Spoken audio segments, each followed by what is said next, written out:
Assalamualaikum warahmatullahi wabarakatuh.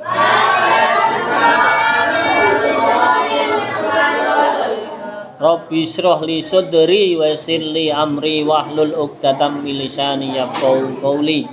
Rabbi zidni ilma warzuqni fahma. Shadaqallahul azim. Jamaah di sini, jamaah media sosial yang berbahagia. Pertama, bersyukur kepada Allah. Alhamdulillahirabbil alamin. Shalawat salam semoga tetap tercurahkan kepada Nabi Muhammad sallallahu alaihi wasallam. Jamaah di sini, ini adalah sesi pertanyaan. Tadi ceramahnya yaitu mengenai berzakat, infak, sedekah dan bersyukur kepada Allah. Monggo, silakan. Siapa yang menanyakan tentang bersyukur kepada Allah, tentang berzakat, infak, sedekah yang telah saya sampaikan pada hari ini. Jadi dua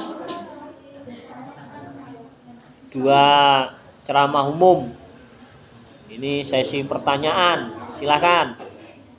Yang mau menanyakan silakan ya. Monggo. Ya, sing bantar.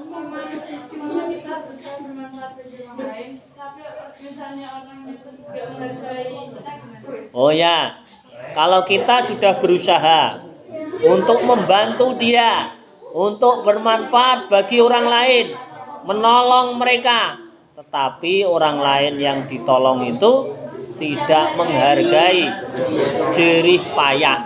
Ya, begini.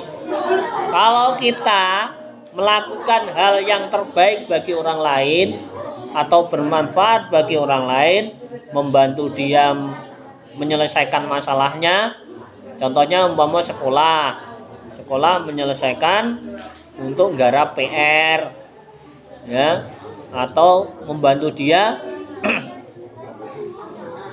melakukan hal yang mungkin ada masalah dengan temannya, biar tidak bermasalah, dia menyelesaikan.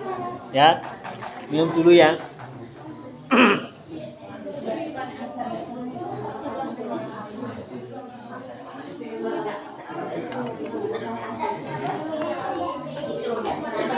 Alhamdulillah. Jadi kita harus ikhlas, tulus ikhlas. Kalau sudah tulus ikhlas, maka akan terserah dia menerima pertolongan kita atau tidak, menghargai atau tidak. Yang terpenting kita tulus ikhlas membantu, memanfaatkan diri kita untuk orang lain, biar Allah yang akan menilai, ya. Kalau dia marah-marah atau tidak. Tapi ya harus mempunyai kepandaian dalam melakukan hal yang bermanfaat itu, membantu orang, menolong orang. Kalau orang itu tidak mau ditolong, ya jangan menolong. Ada loh orang yang kecelakaan tidak mau ditolong. Kecelakaan. Ya wis dibiarkan saja. Kita diam saja. Terus kalau dia akan jatuh, kita tolong, baru kita tolong. Kalau dia marah-marah, ya dibiarkan, dilihat saja. Tidak ditinggal, dilihat saja. Kalau dia perlu potong kita langsung menolong, ya. Mungkin dia tidak menghargai yang akan kita tolong. Orang itu kan karena kaget kecelakaan biasanya, atau melakukan hal yang mungkin jatuh dari pohon, jadi gitu. Dia kan sebenarnya malu terus kemudian kalau ditolong kan karena malu itu dia marah, emosi biasanya, ya. Maka kalau kita mau menolong, lihat-lihat situasi kondisi. Kalau dalam keadaan marah, ya jangan ditolong, dibiarkan, dilihat saja dulu. Kalau dia perlu ditolong, jatuh begitu, ya kita tolong baru, ya. Pokoknya kita menolong orang lain itu lihat situasi kondisi dalam keadaan apa. Kalau kita kesulitan, ya kita tidak bisa menolong, ya jangan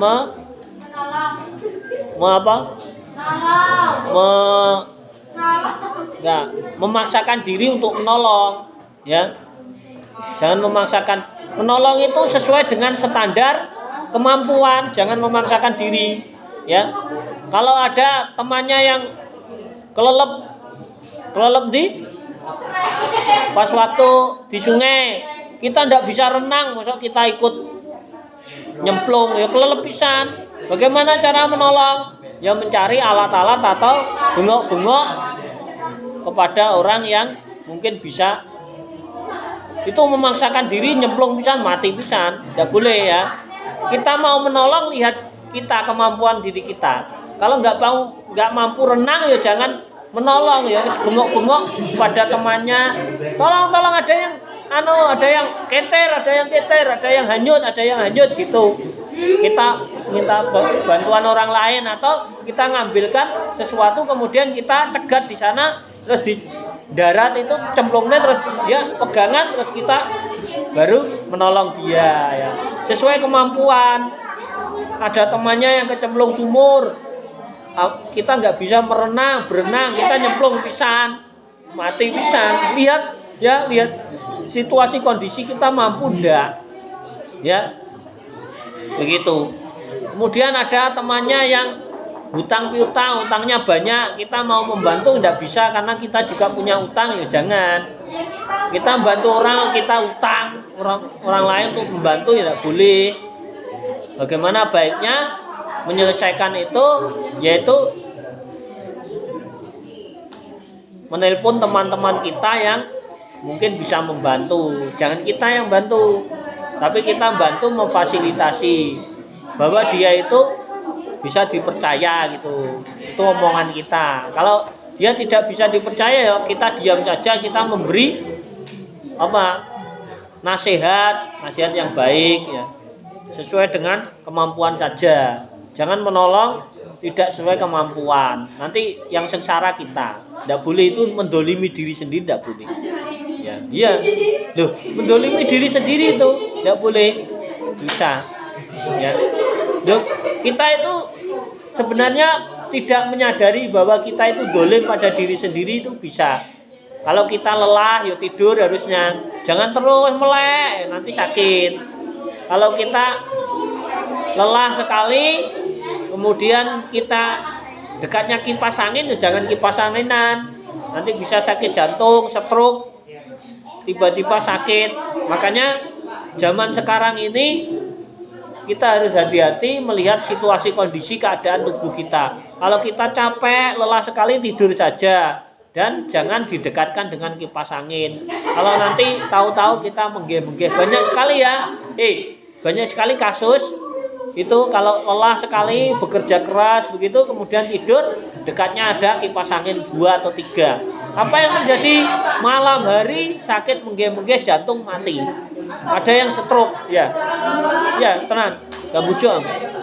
Maka kalau kita lelah, capek itu didinginkan dengan, kita jangan mendinginkan dengan kipas angin itu. Ya, kipas angin jangan dinyalakan waktu badan kita panas setelah bekerja ya. Nanti bisa konslet tubuh kita, mati. Konsletnya sakit jantung tadi ya. Jadi kita tulus ikhlas saja ya. Biarlah apa yang dia katakan, yang penting dia tidak menghargai atau menghargai, yang penting kita bermanfaat dan Allah akan menerima apa yang kita lakukan itu. Dinilai oleh Allah saja, jangan dinilai oleh manusia. Ada yang lain? Ya silakan. Oh, hukumnya. Orang yang bersyukur kepada Allah itu sebenarnya harus dilakukan, wajib. Karena apa? Dia diberi oleh Allah apa saja. Jadi kalau sehat. bersyukur itu Berdosa kalau tidak bersyukur, terutama syukur itu dalam perbuatan. Perbuatannya sholat ibadah kepada Allah itu rasa syukur. Jadi kita di dalam hati, aduh matur suwun ya Allah, ya Tuhanku, ya Tuhan, saya bersyukur, saya berterima kasih. Setelah hatinya berterima kasih, kemudian diucapkan alhamdulillah. Kalau sudah alhamdulillah, kita melaksanakan sholat 5 waktu, sholat sunnah yang lain ya. Ya begitu ya. Rasulullah itu pernah itu ditanya sama Siti Aisyah, ya Rasulullah, mengapa engkau ini termasuk orang maksum, tidak dimasukkan neraka, masuk surga langsung. Tapi kok masih sholatnya tahajud itu waktu itu ya. Sholat qiyamul lail. Ya. Sholatnya terus-menerus malam hari itu. Terutama 11 rakaat itu. Atau tahajud 2 rakaat. Jadi beliau sholat qiyamul lail 11 rakaat itu, maka Rasulullah menjawab, apakah engkau tidak suka kalau saya termasuk golongan orang-orang yang bersyukur?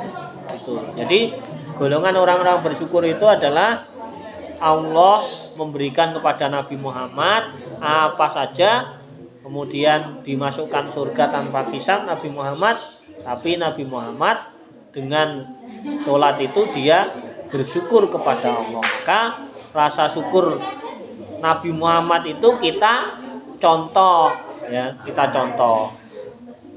Kita diberi uang sama orang lain saja terima kasih dah, apalagi diberi kesehatan oleh Allah.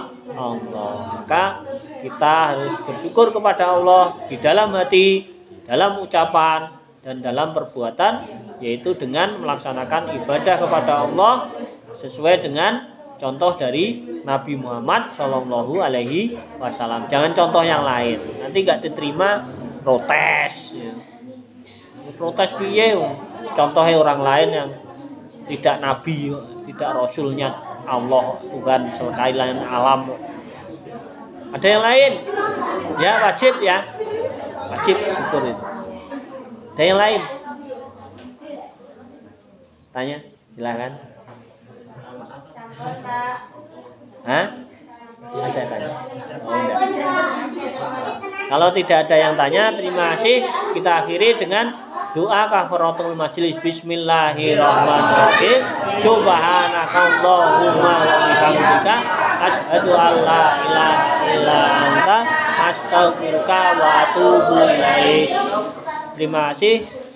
Jangan lupa kita harus bermanfaat bagi orang lain, berzakat, infak, sedekah, dan juga selalu bersyukur kepada Allah Subhanahu wa taala di dalam hati, dalam ucapan, dalam perbuatan, beribadah kepada Allah tulus ikhlas dan mendapatkan ridha Allah Subhanahu wa taala. Assalamualaikum warahmatullahi wabarakatuh.